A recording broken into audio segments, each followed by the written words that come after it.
नमस्कार साथियों, स्वागत है आप सभी का अंकित इंस्पायर्स इंडिया पर। मैं हूं अंकित अवस्थी। इन्हें जानते हैं आप? भूल तो नहीं गए इन्हें? ये वही व्यक्ति हैं जिन्होंने इस समय डोनाल्ड ट्रंप को पपेट बनाया हुआ है। जीतकर चुनाव भले ही डोनाल्ड ट्रंप आए हों, लेकिन रियल में राष्ट्रपति का रोल यही निभा रहे हैं। नाम है एलॉन मस्क, मालिक हैं टेस्ला कंपनी के। दुनिया में वर्तमान में इस समय सबसे ज्यादा पैसे वाले व्यक्ति हैं। ये चर्चा में क्यों है? क्योंकि हाल ही में इनकी गाड़ी के भारत आगमन की चर्चाएं हो रही हैं। कौन सी गाड़ी? ये कार चलाते हैं दुनिया भर में, टेस्ला के नाम से बनाकर बेचते हैं जी। ट्रेंड चलता है इनका, नाम है उसका टेस्ला। इंडिया में आने की बात हो रही है, और इंडिया में आने की बात इतना जल्दी, जब मोदी जी ने बस कहा ही था कि हाँ भाई साथ हैं तुम्हारे। बस इस बात पर क्या वाकई में भारत ने कोई गुप्त रूप से इनसे डील कर ली है क्या कि आ जाओ गाड़ियां अपनी यहां पर बेचना शुरू करो? मैं ऐसा क्यों कह रहा हूं? मैं इसलिए कह रहा हूं कि अब तक तो भारत ने इनकी गाड़ियों पर 70% तक टैक्स लगाया हुआ था। $40,000 से ऊपर की अगर गाड़ी है तो 100% टैक्स था। अगर ऐसा है तो इनकी गाड़ियों पर क्या भारत ने टैक्स हटा दिया है क्या? और हटा दिया है तो किसी को पता क्यों नहीं चला है? और इतने सारे सवाल कहां से आ खड़े हुए? क्या भारत ने इनको आश्वस्त कर दिया है क्या कि ले आओ तुम्हारी गाड़ी और यहां चलाओ? मैं ऐसा क्यों बोल रहा हूं?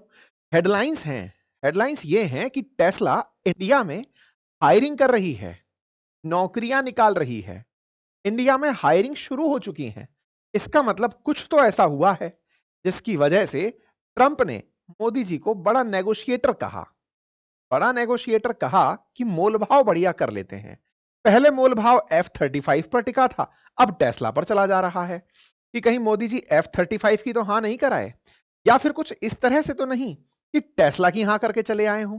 ऐसा मैं क्यों बोल रहा हूं? क्योंकि कहीं ना कहीं टेस्ला को लेकर के भारत में लंबे समय से इलॉन मस्क आना चाह रहे हैं, लेकिन भारत के टैरिफ को वो दुनिया का सबसे ज्यादा टैक्स बताते हैं। कहते हैं जितने की गाड़ी उतना ही परसेंटेज ये टैक्स लगा देते हैं। इतना टैक्स लगा देते हैं कि हम भारत में चाहते हुए भी कार नहीं ला पाते। गाड़ी की कीमत के बराबर टैक्स अगर सरकार वसूल लेगी तो हम गाड़ी बेच कैसे पाएंगे? लेकिन सुर्खियां बनती हैं कि टेस्ला ने हायरिंग निकाल दी है। और टेस्ला की जो हायरिंग्स हैं वो निकाली गई हैं लिंक्डइन पर। लिंक्डइन प्रोफेशनल जॉब्स को निकालने की एक जगह मानी जाती है। वहां पर इतने सारी सर्विसेज निकाली गई हैं। ये तमाम प्रकार के पद हैं जिन पर वैकेंसी निकाली गई है। ये रहा टेस्ला के ऑफिशियल वैकेंसीज की आपके सामने लिस्ट। और जगह लिखी गई है मुंबई मेट्रोपॉलिटन रीजन, कि मुंबई मेट्रोपॉलिटन रीजन में इतने प्रकार के पद, delivery service, customer service support, business operation, service manager, तमाम प्रकार के पदों के लिए जगह निकाल दी है। Store manager, consumer engagement manager, customer support supervisor, Tesla advisor, ये तमाम प्रकार की चीजें इन्होंने पोस्ट में निकाल दी हैं। बाकायदा जॉब डेस्क्रिप्शन में इन्होंने कहा है कि हम दो जगह, मुंबई और दिल्ली के अंदर आप लोगों को जो रोजगार देने वाले हैं। आपसे अपेक्षाएं जो रखी गई हैं उनका भी जॉब डेस्क्रिप्शन में जानकारी दे दी है। बड़ा सवाल बनता है, मुंबई मेट्रोपॉलिटन में सेंटर खुलने जा रहा है, कोई बता ही नहीं रहा है। भारत सरकार भी नहीं बता रही है कि टेस्ला के साथ क्या डील हुई है। क्या उनकी इस कंपनी को हमने किसी तरह के टैरिफ से आजाद कर दिया है? क्योंकि थोड़े दिन पहले जब ट्रंप राष्ट्रपति नहीं बने थे, उस समय इनके स्टार लिंक को हमने भारत में चलने पर आपत्ति दर्ज कराई थी। हमने कहा था कि हमने आपके स्पेक्ट्रम को लाइसेंस नहीं दिया है, या फिर यह कहिए कि आपके स्पेक्ट्रम नीलामी अभी तक हुई नहीं है, आपने हमें पैसे दिए ही नहीं। तो ऐसे में स्टार लिंक को चलने कैसे दें?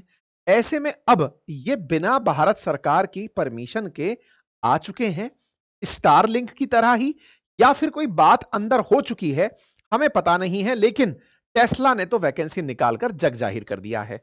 ये तमाम प्रकार की जानकारियां जैसे ही निकली, मार्केट के अंदर सुर्खियां हेडलाइंस के रूप में तैरने लगी। हेडलाइंस इस तरह की कि टेस्ला ने भारत में आना तय कर लिया है। ये तय इतनी बड़ी न्यूज क्यों बन जाता है? क्योंकि ये 2021 में ये कहकर भारत आने से मना कर दिए थे कि आपके यहां टैक्स बहुत है। तो पहले इन्होंने अमेरिका में एक राष्ट्रपति बिठाया अपनी पसंद का, उसने दुनिया को टैक्स का डर दिखाया। भारत जैसे देशों को कहा कि अगर आप हम पर टैक्स लगाओगे तो उतना ही टैक्स हम आप पर लगाएंगे। रेसिप्रोकल टैक्स से धमकी दी। प्रधानमंत्री वहां जाते हैं, बात नेगोशिएट होती है। ट्रंप बोलते हैं कि बढ़िया मोलभाव मोदी जी कर लेते हैं।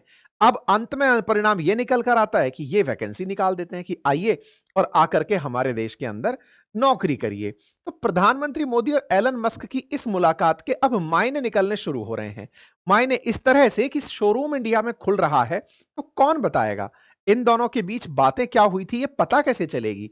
ये दोनों जब अभी अमेरिका में मिले थे, क्योंकि वर्तमान में ये डोजी मिनिस्टर हैं, सरकार को रिप्रेजेंट करते हुए अमेरिका के झंडे के साथ बैठे थे। तो इन मीटिंग के मायने क्या निकाले जाएं? प्रधानमंत्री से जब इनकी मुलाकात हुई थी, तब इन्होंने स्टार लिंक का, जो इनके यहां पर स्पेस एक्स चलता है, उसका भी एक ऊपर का हीट शील्ड प्रधानमंत्री को गिफ्ट किया था। तो ये तमाम कयास निकाले जाने लगे थे कि भारत ने क्या इलॉन मस्क को भारत में व्यापार करने की परमिशन तो नहीं दे दी है, क्योंकि कहीं ना कहीं भारत अपनी तरफ से वो तमाम प्रयास में लगा तो होगा ही कि कैसे इनको अपने साथ लेकर चलना है। इसलिए सवाल अंत में आकर यही खड़ा होता है कि क्या भारत सहमत हो गया है? क्योंकि जिस तरह से भारत ईवी के अंदर काम कर रहा है, इलेक्ट्रिक व्हीकल्स में काम कर रहा है, उस हिसाब से टेस्ला का मार्केट भारत में बड़ा ब्राइट है। ऐसा मैं क्यों बोल रहा हूं? क्योंकि भारत ने 2030 को लेकर के बड़े ही भविष्योन्मुखी लक्ष्य रखे हुए हैं कि हम इलेक्ट्रिक व्हीकल्स को देश में लेकर आएंगे। लेकिन एक बात यहां पर जानने की है कि इलेक्ट्रिक व्हीकल्स को हम तो लेकर आना चाहते हैं, लेकिन इलेक्ट्रिक व्हीकल की टेक्नोलॉजी पेट्रोल और डीजल से महंगी पड़ रही है। इलेक्ट्रिक व्हीकल में भले ही बैटरियां ही लगती हों और साथ में चार्जिंग ही करनी पड़ती हो, लेकिन वो ऑन रोड महंगी पड़ रही हैं। तमाम प्रयासों के बावजूद टेक्नोलॉजी सस्ती नहीं हुई है। भारत के अंदर बेहतरीन कार निर्माता जितने भी चल रहे हैं, उनकी कारें उनकी औसत कारों की कीमत से महंगी हैं। टेस्ला उनमें से अगर एंट्री करती है, और चूंकि वो अमेरिकी कार है, भारत से निर्मित नहीं है, तो उसके अंदर कार की कीमत प्लस टैक्स लग करके वो भारत में ऑलरेडी चल रही कारों से बहुत महंगी हो जाती है। तो लोगों में ईवी के नाम पर उसके प्रति क्रेज पैदा नहीं होता। अगर आज भारत में अल्फाबेटिकली भी संभालने निकलो कि कितने ब्रांड सक्रिय हैं, तो कुछ मुट्ठी भर ब्रांड्स ही हैं जो इलेक्ट्रिक व्हीकल्स बना रहे हैं। उनमें से कुछ रिकॉग्नाइज्ड ब्रांड्स में टाटा, महिंद्रा, बजाज और हीरो दिखाई पड़ते हैं। हालांकि भारत सरकार लगातार इस विषय पर बहुत फोकस कर रही है, क्योंकि हमारा उद्देश्य कार्बन उत्सर्जन को कम करना है कि इलेक्ट्रिक व्हीकल्स में बिजली की चार्जिंग से गाड़ियां चलें, पॉल्यूशन ना हो, और पॉल्यूशन ना होने से हम आगे विस्तार करते हुए चले जाएं। इसी कारण से भारत के द्वारा फेम 1, फेम 2 टाइप की पॉलिसीज लाई गई। प्रयास किया गया कि भारत 2030 तक दुनिया के अंदर एक ग्लोबल जाइंट बनकर बाहर निकले, ताकि उस जाइंट को देखकर लोगों को लगे कि ईवी में भारत का भौकाल है।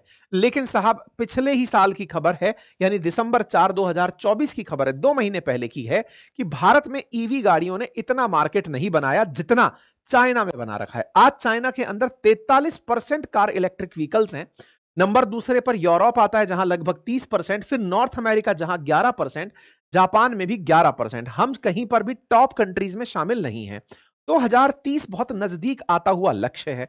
भारत इलेक्ट्रिक व्हीकल्स में प्रयास करने के नाम पर कहीं ना कहीं बैटरी से कॉम्प्रोमाइज कर जाता है। तो क्या ईवी के नाम पर टेस्ला की एंट्री करके हम भारत के बाजार में 2030 के लक्ष्य को पूरा करना चाहते हैं कि हाँ भाई, हमने कहा था कि हम इलेक्ट्रिक व्हीकल्स का 2030 में जाइंट बनेंगे, तो क्या टेस्ला की एंट्री से बनना चाहते हैं? ये तो अब सरकार ही बताएगी। ऐसा क्यों? क्योंकि 2022 में जब इनसे पूछा गया था, तब इन्होंने साफ कहा था कि साहब, आपके देश में टैक्सेशन बहुत है।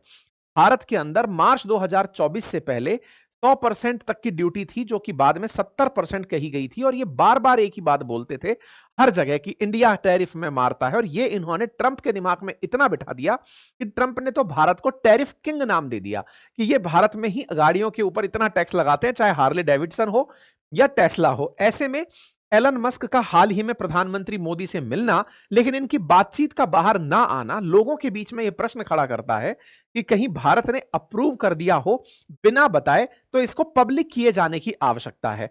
अब आपके दिमाग में दूसरा प्रश्न बनता है, अच्छी तो बात है, अगर ये आते हैं तो किफायती कारें हमको मिलेंगी। बिल्कुल सही है। ये इतने ज्यादा मार्केट लीडर हैं कि इनकी कार आने के बाद अगर टैक्स में राहत देकर इनको ले आया गया, तो आज जो भारत में अन्य कारें बिक रही हैं, वो इनकी कार के आगे कहीं टिक नहीं पाएंगी, क्योंकि इनकी क्वालिटी बड़ी ही उन्नत किस्म की है, वेल रिफाइंड प्रोसेस है, वर्ल्ड वाइड चल रहा है।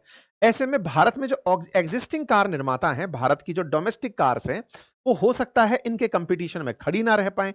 इसलिए हम अपने ही डोमेस्टिक प्रोडक्शन को बढ़ावा देने के लिए और इन जैसी बाहर की कंपनियों को जो भारत में मुनाफा कमा के अपने देश में ले जाएंगी, इन्हें हतोत्साहित करने के लिए इस तरह के प्रयास करते हैं। खैर, भारत ने ईवी पॉलिसी के अंदर तमाम वो प्रयास अपनाए तो हैं जिससे कि हम इलेक्ट्रिक व्हीकल्स पर टैक्सेशन को कम कर पाएं। नई इलेक्ट्रिक व्हीकल पॉलिसी के अंदर हमने तरीका यह रखा कि अगर आप 4150 करोड़ का हमारे साथ निवेश करते हो, तो हम उस निवेश पर कोई भी टैक्स नहीं लगाएंगे। ऑटो कंपनियों के लिए कहा कि आप अगर प्रोडक्शन बढ़ाना शुरू करते हो तो हम 5 साल में डोमेस्टिक वैल्यू एडिशन को 50% तक बढ़ाएंगे। एक तरह से भारत ने वो तमाम प्रयास किए कि इनसे हम इन्वेस्टमेंट ले लें और फिर इंडिया में प्रोडक्शन शुरू करवाएं, सो दैट भारत में रोजगार बढ़े। जस्ट लाइक अमेरिका, जैसे ट्रंप इस समय कहते हैं कि हमारे देश में आओ, निवेश करने आओ, यहीं पर लगाओगे तो टैक्स नहीं देना पड़ेगा। भारत ने वैसी पॉलिसी पहले ही बना रखी है।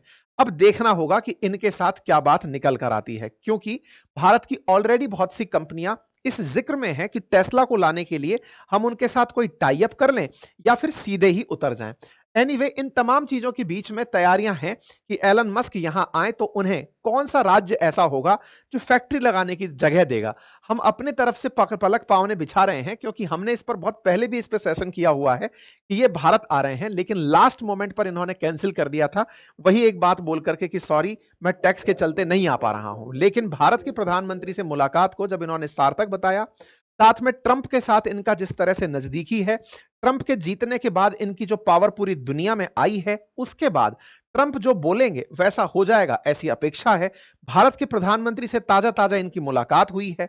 मुलाकात के नतीजे जैसे भी हों, लेकिन शोरूम के लिए जगह तलाशी जानी शुरू हो चुकी है। मीडिया सूत्रों के हवाले से पता चल रहा है कि दिल्ली के अंदर दिल्ली एयरपोर्ट के पास एरो सिटी में जगह तलाशी जा रही है और मुंबई के अंदर मुंबई एयरपोर्ट के पास बांद्रा कुर्ला के अंदर जगह तलाशी जा रही है। ऐसे में इनको लेकर कयास पहले भी खूब लगे थे, अब भी खूब लग रहे हैं। देखना होगा कि आगे होता है क्या। फिलहाल के लिए इतना ही है, बाकी आपको क्या लगता है जरूर अपनी राय कमेंट बॉक्स में बताएं। हमारे साथ जुड़े रहने के लिए आपका बहुत बहुत धन्यवाद। चैनल पर नए हैं तो सब्सक्राइब कर लें। हमारा एक और चैनल अपनी पाठशाला ने हाल ही में अपने 2 वर्ष पूरे किए हैं 16 तारीख को। इस उपलक्ष्य में हमने कुछ कोर्सेज पर कूपन कोड जारी किए हैं। जैसे म्यूचुअल फंड्स के अगर कोर्स में आप एंट्री लेते हैं तो by using my coupon code Ankit 50 आप मात्र 999 के अंदर foundation course on mutual fund तैयार कर लेते हैं, जिससे आपका अगर मिनिमम 1000 रुपए का भी एसआईपी लेने का प्लान हो तो इस निवेश के बाद अगर आप लेंगे तो यह सुनिश्चित मानिएगा कि आप अपने डिसीजंस को लेते समय किसी और के बहकावे में नहीं आएंगे। म्यूचुअल फंड सही तो होते हैं, लेकिन इन निवेश के करते समय आपको क्या चीजें देखनी होती हैं, वो तमाम जानकारी हमने इस जगह उपलब्ध कराई है। लिंक कमेंट बॉक्स में दिया है। अगर आप स्टॉक मार्केट में इंटरेस्ट रखते हैं तो हमारा एक बेसिक कोर्स है स्टॉक मार्केट का, 1999 में होता है, लेकिन फिलहाल अंकित 50 कूपन कोड के साथ उसे 999 में दिया जा रहा है। आप इसे भी एक्सेस कर सकते हैं। तमाम चीजें आप ही के लिए हैं। अपनी पाठशाला एप्लीकेशन पर जो कोर्सेज की कीमतें थी उनमें भारी गिरावट हमने आपके लिए ऑफ के रूप में रखी है, ताकि आप कूपन कोड यूज करें। एपीएस कूपन कोड पर अपनी पाठशाला में हमारे बेहतरीन कोर्सेज को आप नॉमिनल प्राइस पर एक्सेस कर सकते हैं। फिलहाल के लिए इतना ही। अपना ख्याल रखें। धन्यवाद।